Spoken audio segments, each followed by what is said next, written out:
Olá, Floripa, olá, Brasil, olá, mundo, eu estou aqui, André Patunas, este é o programa Vida Inteligente, trazendo hoje um tema muito interessante, porque todo mundo conhece, todo mundo, a maioria conhece, 90% das pessoas conhecem, né? O Sermão da Montanha. Mas o Sermão da Montanha é um sermão profundo, né?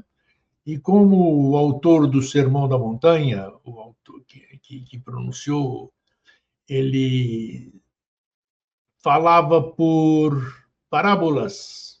Então tem um sentido que até que cada um interpreta da sua forma. Religiões, escolas de mistérios, essas coisas, cada um dá a sua interpretação, né? É o que a gente mais vive, é a orientação e a condição religiosa, né? O condutor da humanidade, a religião, não o religare, mas a religião desse aspecto de ficar você sendo escravizado por uma série de dogmas aí que nós vamos discutir hoje.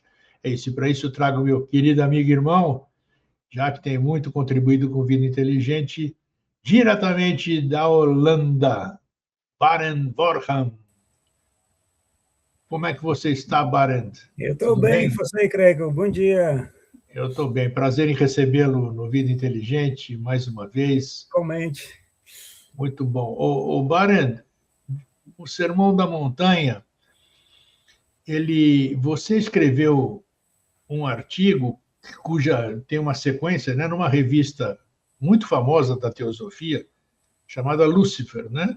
E ela tem as suas edições, eu tenho publicado aí no Vida Inteligente, para quem quiser assinar, está lá toda sempre orientação, todo mês, né? Todo bimestre. E baseado na leitura que eu fiz, eu falei, opa, o que é isso? Né? Que chama atenção, né? Teosofia, de repente você pega lá o Sermão da Montanha, o que o Sermão da Montanha está fazendo na teosofia? Né? A gente pensa sempre assim. E aí eu comecei a ler aquele artigo e falei, opa, peraí, isso aqui é interessante. Aí eu conversei com você, né, ver se você estaria disposto a falar sobre o tema, e eu sei que o tema é muito vasto. Vamos tentar hoje, num programa aqui, tentar dar uma ideia desse ponto de vista e depois cada um busca, né? Porque essas ideias não são privilégio do Barend, nem da teosofia e nem da revista Lúcifer, elas estão aí. Então, quem tiver interesse em olhar por mais esse aspecto, vá buscar fazer sua própria pesquisa. Eu acho muito importante a gente ter uma mente aberta, tirar a viseira e dar a oportunidade, pelo menos, da gente ouvir outras interpretações, outras condições, para assim, pelo menos, se eu não gostei, não gostou? Não, mas você assistiu sim. Então, beleza. Assistiu, mas não gostou. É um direito seu, está dentro da sua questão. Qual é? Existe uma visão, Barendo, uma visão, não é que seja uma visão, não é o termo certo. O Sermão da Montanha é algo muito profundo, né? Me fale um pouquinho sobre ele. Olha, para começar, você leu até agora só um artigo, porque tem dois artigos que falam o seguinte, né? Porque tem muita coisa no Sermão Eu falei aqui, da Montanha. Então, abrange um conjunto completo de ideias éticas que, aliás, também pode, por exemplo, encontrar no budismo e nas outras religiões. Hein? E naquele sermão, eu acho que tem 3 elementos essenciais, porque tem muitos elementos, mas as bem-aventuranças, que é a primeira parte, então a parte que pode chamar de amor universal, não retribua o mal com o mal, filosofia da ahimsa, como se diz em sânscrito, né? O fim nunca justifica os meios. A terceira parte é o Pai Nosso. O Pai Nosso faz parte da Semana da Montanha, que todo mundo conhece, que se criou num país católico ou evangélico, né? Todo mundo conhece o Pai Nosso. Ao ler o Sermão da Montanha, você vai perceber que todo o sermão é a representação de uma escola de mistério, onde Jesus faz o papel do mestre, de um professor, instrutor, numa escola de mistério. Então, naquela parte ética, se vai descobrir os ensinamentos sobre reencarnação e karma. Opa! Porque o parte ética só pode... que em si é ótimo se você segue é chamado, mas eu acho que muito pouco pessoas podem seguir porque eles não têm o que é chamado as duas cores perdidas no pensamento europeu, né? O reencarnação e karma. Nemesis, como isso está escrito em Grécia Antiga, eles conheciam, né? Mas depois, uns séculos depois do cristianismo, quando o cristianismo se virou uma igreja, eles perderam aquela reencarnação e a karma. Para você ter uma ideia, foi num concílio, acho que em 385 por aí, ou 370, que os bispos se reuniram e decidiram que a reencarnação e karma não fazia parte do cristianismo, porque no cristianismo original, primitivo, tinha parte de reencarnação e karma. E aquela escola de mistério, né, antes de tudo, é um fato importante que Jesus leva os seus discípulos para uma montanha. E a montanha tem uma função. Tem uma função. Porque em muitos sutras budistas, o Buda leva os seus discípulos para uma montanha. Os 10 mandamentos, onde foram dados? Numa montanha. Os primeiros versos do Alcorão foram revelados numa caverna de uma montanha. Os deuses da Grécia, Monte Olímpio. Tem muitas montanhas sagradas onde os deuses moram na Himalaia, etc, etc.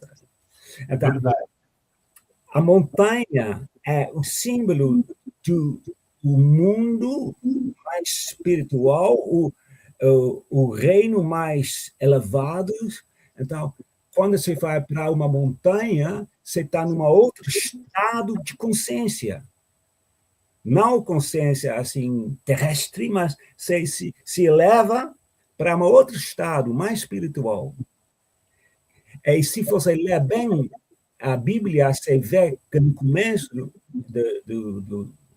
do sermão da montanha, o Jesus levou os discípulos longe da multidão, está escrito, hein? Longe da multidão, quer dizer, longe do povão. Então, no fundo, era um grupo, um tipo de grupo eleito, não no sentido que eles eram melhores, mas no sentido que já estavam um pouquinho avançados no caminho de espiritualidade. E para quem conhece a língua esotérica, é claro que Jesus é o protótipo do mestre da escola de mistérios, porque quando ele levou os discípulos para a montanha, aí está escrito, ele abriu a boca, ensinava-os, dizendo, aí começa a bem-aventuranças. Agora, tem tradições modernas que acham isso lógico, quando você quer falar alguma coisa, você abre a boca. Eles tirarem isso da tradição. É uma pena, é muito pena, porque abrir a boca na linguagem esotérica quer dizer que você pode falar com autoridade. Mesma coisa no livro dos mortos do Egito, né? Depois a iniciação, Ani, aquele que fez a inicial, ele podia abrir a boca, antes não. Então, quer dizer, Jesus, o mestre, que está lá na Sermão da Montanha, ele pode falar com autoridade. Para ele não é uma teoria, ele vivenciou, ele realmente realizou o que ele está pregando, o que ele está dizendo. É por isso, no fim do Sermão da Montanha, o povo diz que ele ensinava como alguém que tem autoridade, e não como os escribas. Quer dizer, para ele é uma a realidade. Aí, se é uma coisa que está continuando rolando, né? Fosse falar horas sobre esse amante. Eu sei. Aventuranças, né? E puramente budista. E bem-aventurados os pobres espíritos, porque deles é o reino dos céus, etc, etc, etc. Agora, a palavra bem-aventurado, em grego está escrito Makarios. Makarios. Makarios vem de uma palavra grega, makar. E makar está relacionado com o sânscrito maha, que é crente. Mahatma, crente alma, maha, Makarios. Makarios, então, representa qualidades atribuídas aos crentes, ou quer dizer, aos deuses. Os deuses são imortais. Então, Makarios tem uma relação com a imortabilidade. Trata-se do parte imortal do homem. Entendeu? Então, você é bem-aventurado, karma, né? Você é bem-aventurado. Você vive na parte divina imortal se tiver desenvolvido algumas características. Então, se desenvolve algumas características, a causa, a consequência, você é bem-aventurado. Quer dizer, não tem um Deus que diz que você é bem. Não, as características que você tem que desenvolver, né, são as causas para a consequência é que você é bem-aventurado, que você vive na parte imortal, vive na parte da consciência que não morre. Então, o primeiro bem-aventurança já é um problema, porque a tradução é errada, completamente errado, não só na Bíblia portuguesa, mas também em inglês e holandês, porque dizem os pobres espíritos são bem-aventurados. Mas o povo não pensa. Como um pobre de espírito pode ser bem-aventurado? Aquele cara que vai para trabalho, chega em casa, assiste televisão, assiste futebol, não preocupa com nada, nunca se pergunta nada, não se pergunta o que é a morte. Ele é bem-aventurado? Claro que não. Mas a palavra grego é prochoi, que significa mendigos. Mendigos. Então, não aqueles que são pobres de espírito, mas aqueles que pedem, imploram pelo espírito, anseiam pelo espírito. Eles são abençoados. O mendigo é pobre, mas não todos os pobres são mendigos. Entendeu? Ele tem fome, tem sede de espiritualidade. Aqueles são bem-aventurados. Então, tem aquela macada, tem 8 vezes que ele dá uma característica que você pode estudar para si mesmo. Você vai ver, quando tem essa característica, quando imploro, busco, procuro, tenho fome de espiritualidade, eu sou bem-aventurado.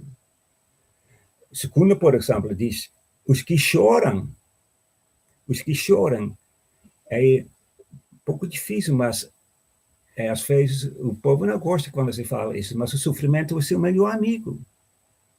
No budismo também diz que todas as coisas manifestadas, elas estão acompanhadas por sofrimento, porque tem um começo, tem um fim. Então, quando você está percebendo disto, isso te ajuda a relativar as coisas e focar no espírito. Então, você vê a ilusão das coisas. Essa é que, como também está na Sermão do Monte, você não coloca o seu coração terrestre nas coisas terrestres, mas você coloca seu coração no céu. Quer dizer, senão anseia a riqueza, o poder, não se anseia espiritualidade.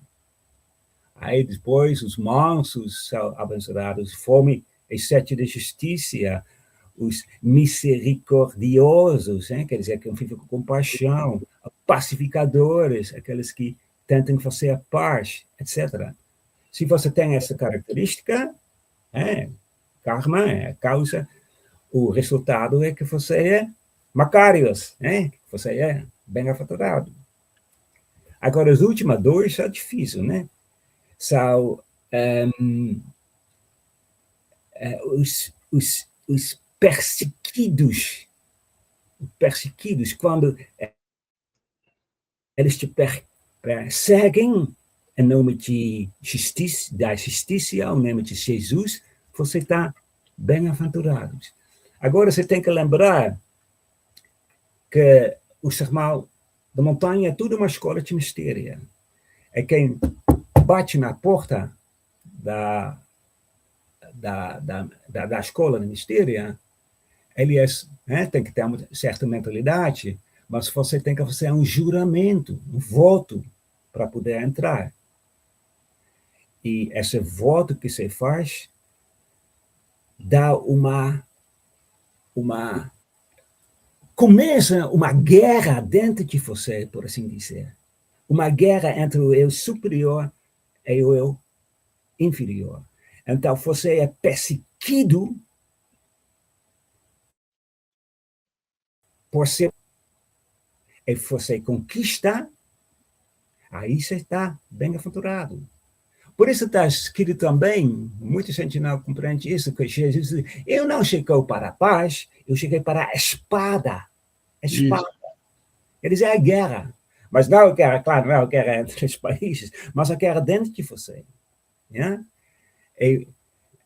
Ele chamou também aqueles de perfeitos. Né? Você é perfeito que nem meu pai. Perfeito é o nome que foi dado aos iniciados. Né? Então, se você desenvolve todas essas características, você consegue conquistar a tendência do seu eu inferior, né? Que a personalidade, que você acha que você é mais importante dos outros, aquele egoísmo, você conquista isso, você é bem-aventurado.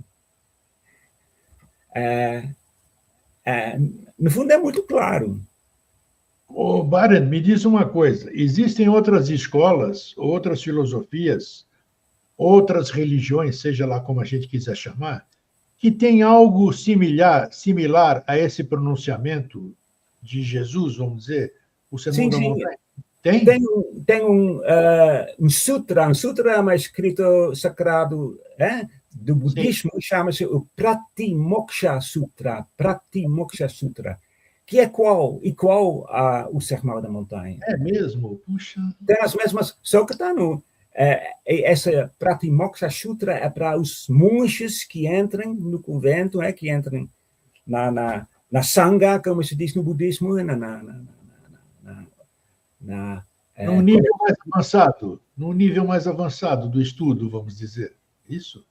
Essa é uma Pratimoksha Sutra muito velho também. Dizem também que o Pratimoksha Sutra foi até o exemplo para o Sermão da Montanha. Aliás, os termos são um pouco diferentes, mas não resiste o mal com o mal, etc. Todas essas coisas. Aquela filosofia da ahimsa, nunca faz mal a ninguém. Você pode encontrar lá. A não-violência, etc. Também, se você ler bem, por exemplo, Lao Tse de China, mesma coisa, o Bhagavad Gita. Então, quer dizer, não é uma coisa única do cristianismo, só que é uma forma que é um pouquinho diferente do que os outros. Nesse trabalho que você começou aqui na revista, na Lúcifer, eu percebo que já tem uma explicação esotérica, é diferente daquela...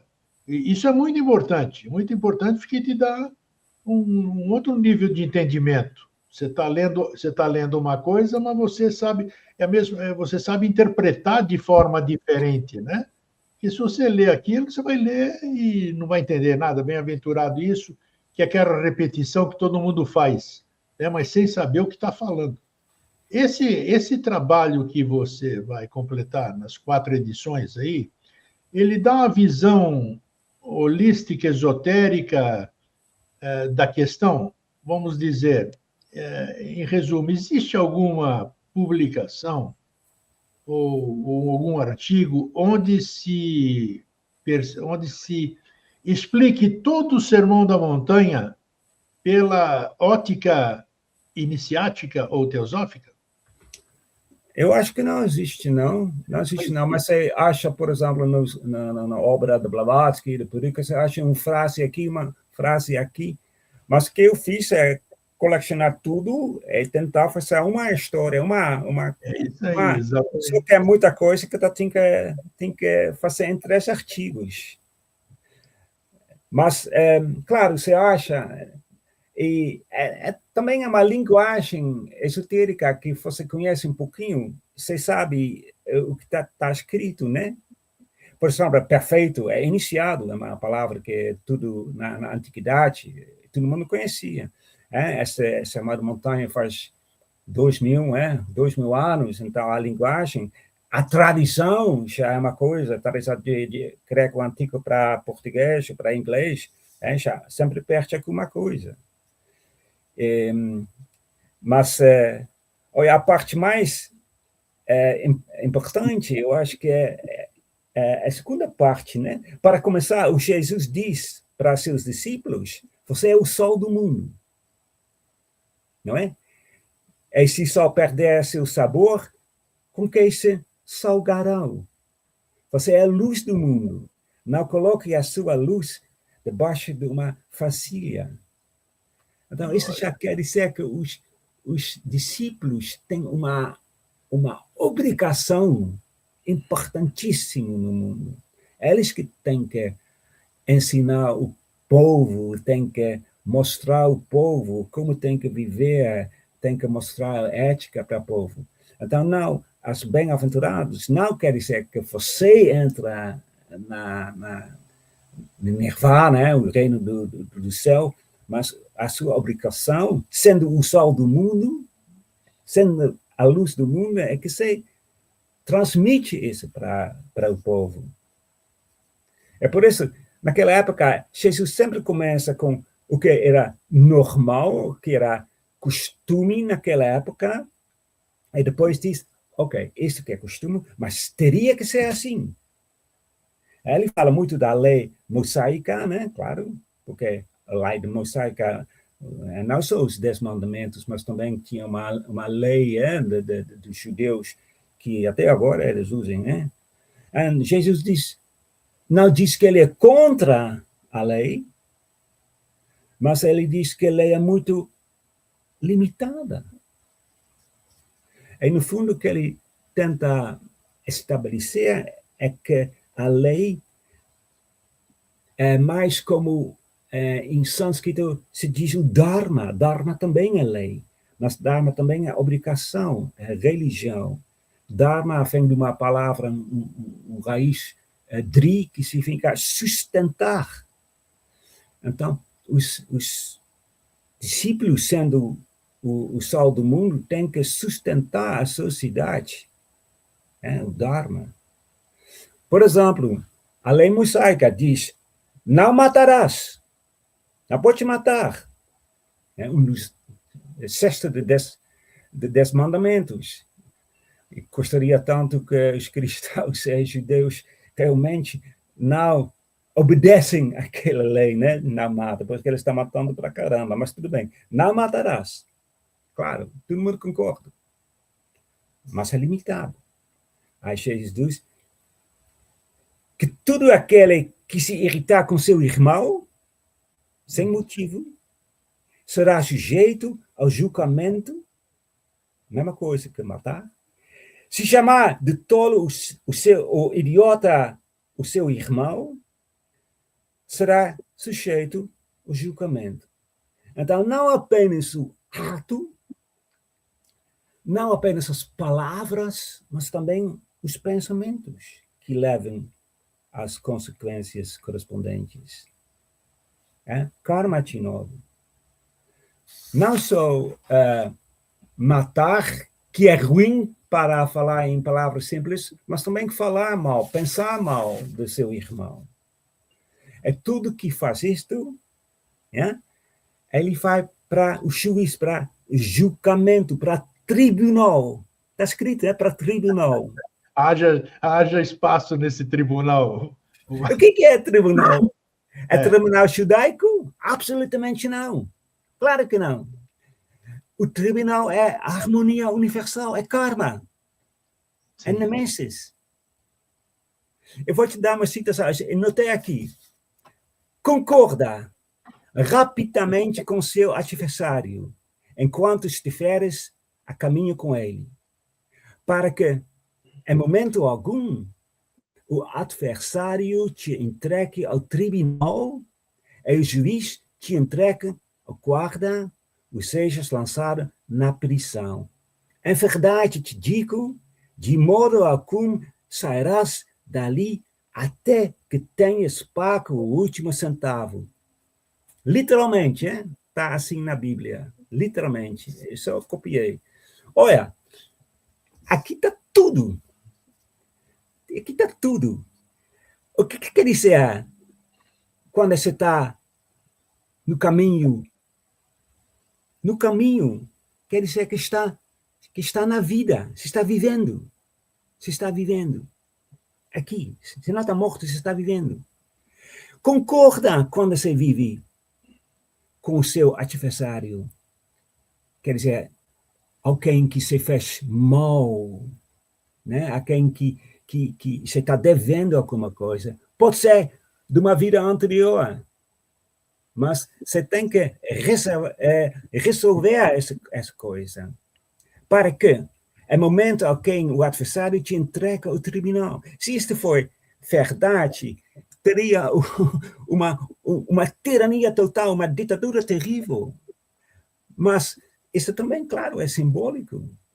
Está no caminho, está vivo, o juiz é o superior. É seu pai no céu. E se você está em dívida com seus semelhantes, karma, né? Talvez numa vida passada, o juiz interior, seu pai no céu, te entregará ao seu servo, né? O servo é executador da lei do karma, ele te coloca na prisão. Qual prisão? Prisão de uma nova vida pessoal na Terra. Você vai ter que reencarnar de novo. Até que pagou tudo, está escrito, até que você pagou tudo, aí você entra no reino dos céus, nirvana, ou você vive com a unidade, etc, etc. Então, são tudo simbolismos. Pode falar, são tudo simbolismos, né? Exatamente isso. Você está explicando agora, se você pegar ao pé da letra, você fica preso aos dogmas. É só isso, isso você não entende nada. Né? Em pé da letra, eu poderia para a juíza e dizer, Greco, coloca ele na prisão. Claro que não. Mas quando você vê o juiz, como o juiz que está dentro de você, e quando você vê aquele guarda que te coloca na prisão, como a lei da karma te coloca, por assim dizer, na outra vida, que você vai ter que reencarnar, porque ainda não está suficiente puro para entrar no reino dos céus. Aí você tem que pagar o último centavo quando eu estou devendo alguma coisa, porque eu fiz mal a você. De repente, eu falei mentira sobre você, ou de qualquer forma, eu fiz alguma coisa contra você. Então, eu tenho que pagar isso. É karma. Então, é muito claro. E se você tem aquela ideia de karma, reencarnação, aí tudo fica mais claro, porque aquela parte de amor, a capa, se diz em grego, não é amor romântico, mas aquele amor universal, aquela parte que você não tem que resistir o mal. No Velho Testamento está escrito olho por olho, dente por dente. Isso. Você pode amar o seu próximo, e você pode odiar o teu inimigo. Está escrito no Sermão da Montanha. Amarás o teu próximo, odiarás o teu inimigo. Agora, Jesus diz, amai os vossos inimigos. Bendizei os que vos amaldiçoam. Faz bem aos que tu odeiam. Ora pelos que eles que te maltratam. Como que pode? Como pode? Ágape. Primeiro você tem que ter a ideia de karma. Ele falou de karma. Você tem que pagar. Ágape é traduzido com amor. Talvez só certo, mas na Grécia, na língua grega, tem várias palavras de amor. Tem eros, tem philia. Philia é mais amizade, eros é mais aquele amor romântico, sexual, né? E tem ágape. Ágape é aquele amor universal. Tem trecho muito bonito numa das cartas de Paulo, Coríntios 13, muita gente conhece. Ainda que eu falasse as línguas dos homens e dos anjos e não tivesse amor, seria como o metal que soa ou como a usina que tina, etc, etc, etc, etc. Esse é amor que Jesus está falando. Esse amor é universal. Esse amor é divino. Quando o Jesus, o Cristo, ele era uma escola ambulante, vamos dizer, uma escola iniciática ambulante, né? Ele gostava. E que estágio foi esse? Quando aconteceu o Sermão da Montanha, que estágio estariam os discípulos dele para terem esse entendimento que nós estamos falando agora? E qual era o sentido, vamos dizer, a partir daquele momento, o interlocutor, que era o Cristo, o que ele estava querendo colocar, por exemplo, como se fosse um chip no coração de cada um dos seus discípulos, para que a partir daquele momento eles começassem, parece que é tão importante isso dentro do cristianismo, dentro das religiões, o Sermão da Montanha, que realmente a gente percebe que, entendendo ou não, foi um marco, uma estaca nova. A partir daquele momento já tinha, vamos dizer, elementos para o ser humano continuar caminhando essa busca. Como é que você vê esse momento? Que momento foi esse no ensinamento do Cristo? Olha, você tem que fazer uma grande distinção entre o Jesus, o Cristo na Bíblia, e Cristo como pessoa histórica. Isso. Porque o Jesus, o nome dele é Joshua. Porque, em latim é Jesus, mas ele viveu 100 anos antes de ano 100. Tem um escrito judaico que diz que ele viveu durante o reino de um tipo de rei que viveu 100 anos antes do ano 0. E, segundo a teosofia, ele era um avatar. Quer dizer, ele era um veículo de uma força maior, uma força divina, né? Que nem Krishna, o Buda. Buda era também uma força que estava dentro dele. Tem umas diferenças, mas ele também tinha um veículo de uma força maior. A força maior dele era o Cristo. Isso. Os primeiros cristãos não se chamava cristão, porque eles dizem cristão muito convencido. Nós não somos cristãos, nós somos Christians. E Christian significa alunos, discípulos. Isso. E naquele grupo, no fundo, era...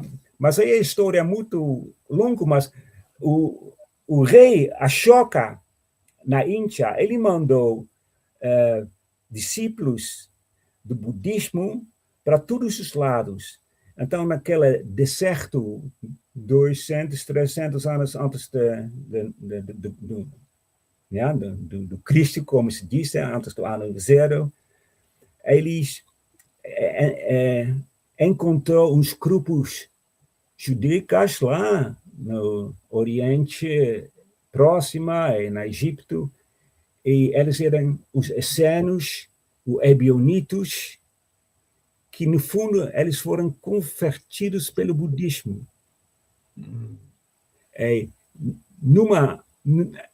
naquele grupo de essenos, também tinha um grupo de ebionitos, eles eram os primeiros cristãos. Eles não conheciam dogmas que a igreja conhece, mas eles eram budistas judeus, pode dizer. Vivem pobres, que nem está escrito na Bíblia, há muitos lugares que você tem que riqueza não leva na reino do céu, etc, etc. Então, eles usavam a figura de Jesus, de Joshua, como um prototipo do mestre de uma escola de mistérios. Aí, no começo, todo mundo sabia que nem, por exemplo, eu posso escrever uma peça de teatro sobre uma coisa, eu pego um cantor famoso, um Chico Buarque, um Caetano Veloso, e faço uma peça. Ele não é Chico Buarque, não é Caetano Veloso, não. Ele é um prototipo de um cantor. Então, Jesus na Bíblia, ele prototipa daquele mestre, daquele professor, instrutor de uma escola de mistério. Toda aquela história de crucificação de Jesus é uma história de iniciação. Porque na creche eles colocavam os Christians numa banca na forma de um cruz, aí ele morria e depois de 3 dias ele levantava. Ele morreu como um ser humano, ele ressuscitou como um ser humano divino, como um Cristo. Então, é tudo simbólico naquela... Você pode... Todos os detalhes que ele entra em Jerusalém, com filhote de um burro, etc. É tudo simbólico, tudo simbólico. Isso. É isso que precisa ser explicado. Isso que é necessário. Você vê o que significa o burro, o que significa os tais reis. Né? Essa explicação que falta, Barend, para você ter pegar o verdadeiro sentido da questão e deixar de ser como é que se diz? Uma marionete, né? De ser conduzido de uma forma que te limita ao conhecimento, à história, do jeito que querem que você acredite, e não o verdadeiro. Por isso que nós estamos nesse estágio conflituoso hoje, acredito eu. Mas a ética, Greco, é muito claro. Aqui não resista ao mal, não responde o mal com o mal. Amor universal, compaixão, amor é o cimento do universo. O amor não pode ser limitado a um grupo, uma pessoa, uma família, uma nação. Você pode ler tudo isso.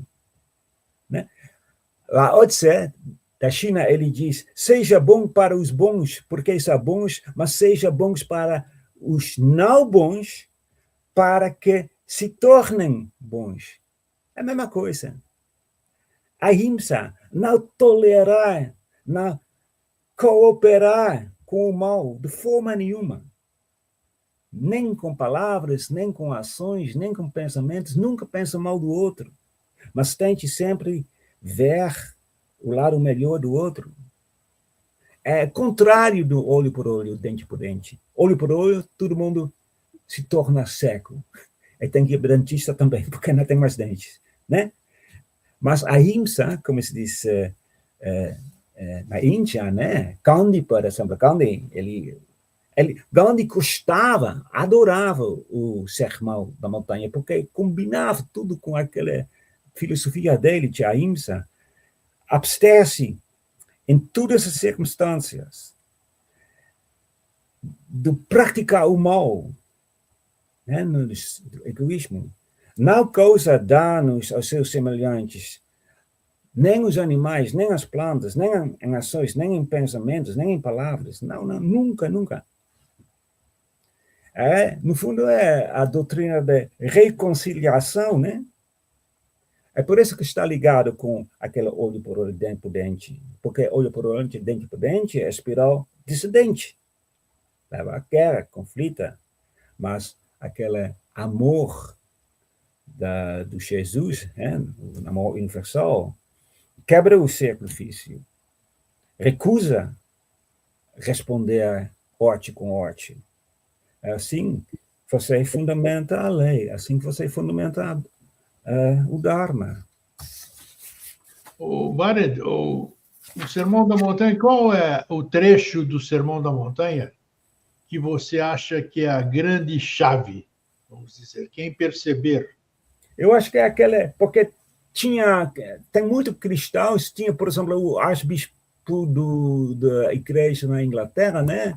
Ele diz que se a gente vai viver conforme a ética desse sermão da montanha, em pouco tempo a sociedade vai cair, vai destruir. Porque eles pensam que se faz mal àquele que faz mal, que se faz mal a família é um ladrão, quem faz, se faz bem a um ladrão, aquele é um assassino, mas fazer bem não quer dizer que se tolera o outro, mas você não fica com ódio dele. Aquele que faz mal, né, um ladrão, claro, você tem que separar da sociedade para que ele não possa fazer mal. Às vezes também tem que colocar numa prisão, mas sempre com a ideia de tentar melhorá-lo.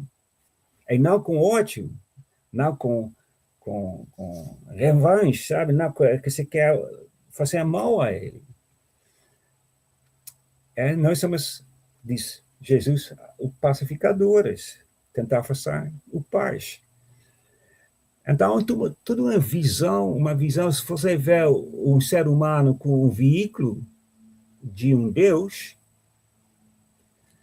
é mais fácil para você conseguir naquele ponto. O Pai Nosso explica isso. O Pai Nosso. Fala, e sobre o Pai Nosso? Existe, foi bom você ter citado isso, né? Qual a verdadeira origem disso? Eu já li que eu não sei se é verdadeiro também, o Pai Nosso em aramaico, né? Tá. A internet. Fala sobre o Pai Nosso, a origem, o verdadeiro. Para começar. O texto é o verdadeiro? Esse texto é verdadeiro? É verdadeiro, se você tem a chave, é muito bonito. É muito bonito. Para começar, o Jesus disse, entra, eu olhei o que foi traduzido em português, está escrito, entra no teu aposento, no seu quarto.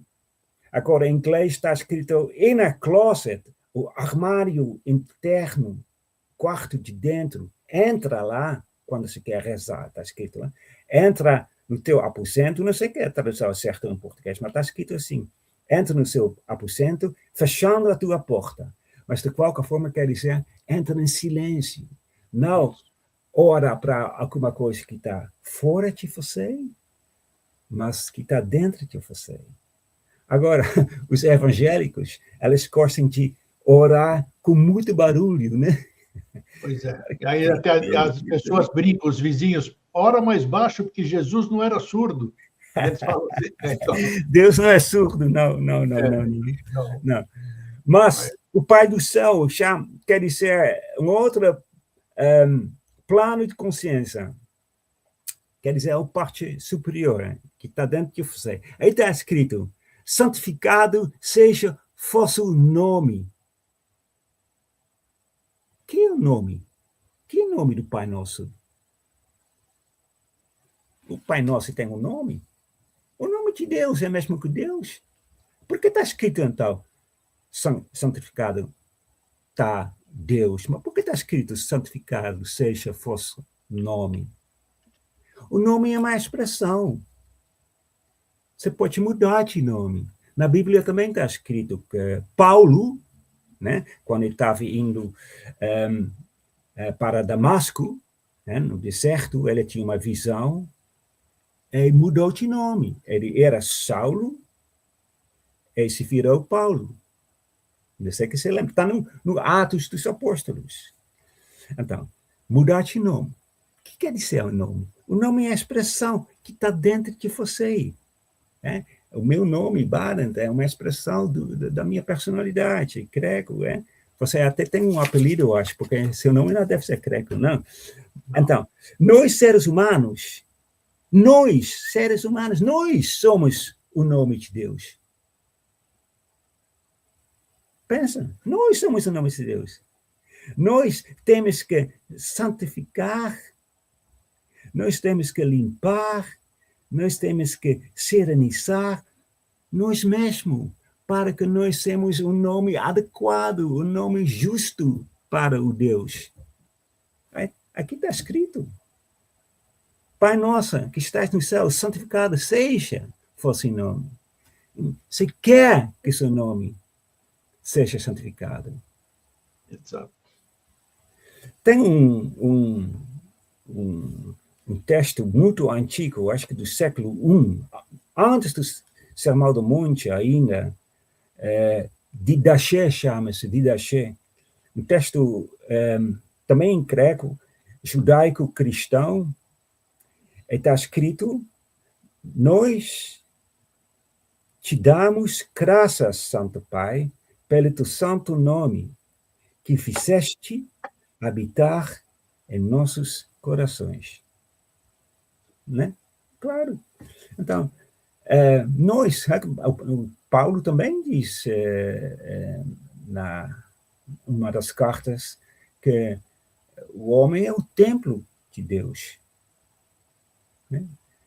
Agora, quando o templo está sujo, não está santificado. Então, santificar o seu templo, quer dizer, vive conforme as leis do eu superior, viver conforme o altruísmo, o amor universal. Aí, o seu nome, o nome de Deus está santificado. Aí fala do pão de cada dia. Você não acha que numa oração tão sagrada fala de comida? Eis a questão. Pão, o trigo, na antiguidade, todo mundo sabia, era o símbolo de nous. Nous é a palavra grega que quer dizer mana superior, espiritualidade, a mente superior. Tem uma relação com Vênus, com Lúcifer, o portador de luz. Então, traz a espiritualidade, traz a experiência espiritual, o pão nosso, que todo dia nós podemos viver em espiritualidade. Não que nós podemos comer todo dia. Aí, perdoa-nos. É assim que nós perdoamos a quem nos tem ofendido. Isso, Barend, isso é incrível, porque a maior mentira você é obrigado, porque a oração todo mundo faz mecanicamente. 98%, 99% faz mecanicamente. Chega lá, desobriga na igreja, de noite ao dormir, tudo. Agora, Eustáquio aqui, está sendo mentiroso se for rezar e dizer: perdoai os nossos, assim como nós perdoamos a quem nos tem ofendido. Eu não perdoo quem me ofende. Então, eu estou mentindo ali, entendeu? Sabe, exigir o perdão que eu não dou, é estranho essas coisas, né, Barend? Essas coisas que me pegam. Olha, no fundo, como eu estou vendo isso, a lei do karma. Tudo que você faz, você recebe. Você perdoa, lembra daquela você está no caminho com seu adversário, então concorda com ele, concorda com seu adversário, e você é também perdoado, por assim dizer. Não que você não vai encontrar as consequências de seus atos, porque vai. Mas aí se equilibre, aqui se restabelece a harmonia. Seja bom para os outros, e os outros vão ser bons para você. Isso que está escrito aqui. Eu acho. Aí fala do... Esse é muito... Não nos deixe cair em tentação. Não nos deixe cair em tentação. Eu não sei que a tradução em português está certa, ou na inglês está... Não nos conduza em tentação. Pode ser a mesma coisa. Sim, o sentido é o mesmo. Mas deve ser um Deus muito cruel que ele leva nós deliberadamente em tentação. Aí, numa carta de Tiago, também na Bíblia, né? Está escrito, Deus, não pode induzir outros em tentação. Então, o que está escrito aqui? Olha, escola de mistério, juramento. Você bateu na porta da escola de matéria, você foi aberto a porta, você está lá, você cresceu, aí tem a iniciação, tem a perturbação da iniciação. Você conseguiu sobreviver, você é tão forte, tão altruísta, tão cheio de amor, que tudo prova que pode conquistar. Então está escrito, não me guia, meu Deus interior, não me guia, deixe-me fazer isso sozinho. Se eu for posto à prova durante a iniciação, não interfere, mas eu quero fazer eu mesmo para que eu chegue no ponto divino é que tão forte qual você, que tão divino qual você, Pai Nosso. Então, a iniciação que nem quando Cristo está crucificado, ele diz, Deus, por que me deixou sozinho? Ele lá no Sabachthani, mas atrás ao certo, Deus, por que você me glorificou? Porque está liberalmente traduzido errado, né? Deus, por que me glorificou? Deus me abandonou porque eu podia fazer sozinho, chegar no ponto que estou divino também. Isso aí. Para mim, o Pai Nosso é um tipo de meditação. Se você entende, aí é que está. Você deu uma explicação agora. O que a maioria faz, é fazer a coisa mecânica. É mecânica. Blá, blá, blá, blá, blá, blá, blá, blá, blá, acha que fez a conexão, agradeceu, acabou. Não sabe o que está falando. Não é que não... Acha que sabe. Ensinaram assim, ele acha que essa é a conexão com o Criador e pronto. E aí fica longe dessa verdade aí. Bharat, o que eu queria te perguntar para a gente finalizar aqui? Esse Sermão da Montanha que você vai completar,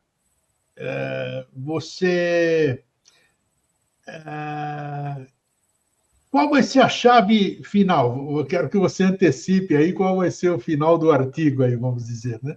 São 4 edições. Que conclusão você vai passar para o amigo leitor? Olha, eu acho que se você realmente quer entrar, ou quer ficar na influência de uma escola de mistério, quer dizer, como está escrito na Bíblia também, quando você quer conquistar o reino dos céus com força, vive conforme as ideias do Sermão do Monte. Então, resiste o mal com o mal. O fim nunca justifica as maneiras para chegar lá. todo mundo, por exemplo, olha na guerra que Estados Unidos está fazendo, Israel, isto é só ótimo, isso não é cristão, isso não é, o que está escrito na Sermão do Monte. Então, faz aquela imagem da fraternidade universal, tenta viver no sentido que existe karma e que existe reencarnação e que tudo que se faz, tudo que se pensa tem uma consequência. E se você tenta fazer uma imagem da unidade, da fraternidade universal, vive conforme aquela ideia. Aí você está no caminho, né? Aí você está pagando, se tiver, os dívidos para os seus semelhantes. No fundo, é ética. Amar os outros, compaixão, viver para a comunidade, seja humilde, etc, etc, etc. Seja bom para os outros. Isso, no fundo, é tão simples, tão normal. E, claro, tem um fundo muito, muito profundo naquele Sermão da Montanha, mas a ideia principal é vive a sua vida ética. Uma coisa que eu já gravei aqui, ó, são pequenos detalhes que a gente nunca pensa, né? Você começou hoje a nossa conversa e eu já vou desenvolver isso aqui no meu pensamento depois. Que todos os grandes conhecimentos foram dados em montanhas, né? Em lugares superiores. Isso você fez uma analogia, você deu uma explicação que é digna de pensar, de se pensar, né? Então, todo lugar para você ascender ou assimilar alguma coisa, ele tem que ser mais alto, digamos assim, né? Ele tem que ser fora dessa perturbação de superfície que a gente tem aqui, porque vai estar menos denso e num lugar mais alto. É isso, em síntese, né, Bárbara? Você pode, por exemplo, quando você está com raiva ou você está chateado, aí você pode perceber, agora eu tô assim, no vale, não estou na montanha. É isso aí. Deixa eu ir aumentar a minha consciência, deixa eu subir um pouquinho na montanha. Aí você vai ver que a raiva passa, que seu egoísmo passa, aí você entra numa paz, etc. Então, você pode fazer isso todo dia. Todo dia. Maravilha. Foi bom. Foi, como o Barante falou, não podíamos entrar em profundidade, porque a conversa, o entendimento é muito mais longo, né? Porque você tem que... frase por frase do Sermão da Montanha é toda digna de interpretação, né? Mas não haverá outras oportunidades. Vocês podem ter certeza, nós vamos voltar a falar no assunto. Barante, muito obrigado mais uma vez pela sua disposição em passar conhecimento para nós e até uma próxima oportunidade. Forte abraço. Obrigado, você também. Gente, Sermão da Montanha, tá vendo? Hoje já vamos correr todo mundo aí para ver sua forma, para reler pelo menos o Sermão da Montanha, e com isso que vocês ouviram aqui hoje, já vai tendo um novo entendimento, né? Você já tem mais um tipo de informação para ir lendo e interpretando o que foi colocado aqui. Interpretando, não. Já se permitindo ver o que foi falado junto com o que está escrito ao pé da letra lá. Tá bom? Então é isso aí. Fraterno abraço, um feliz sempre e até a semana que vem. Tchau.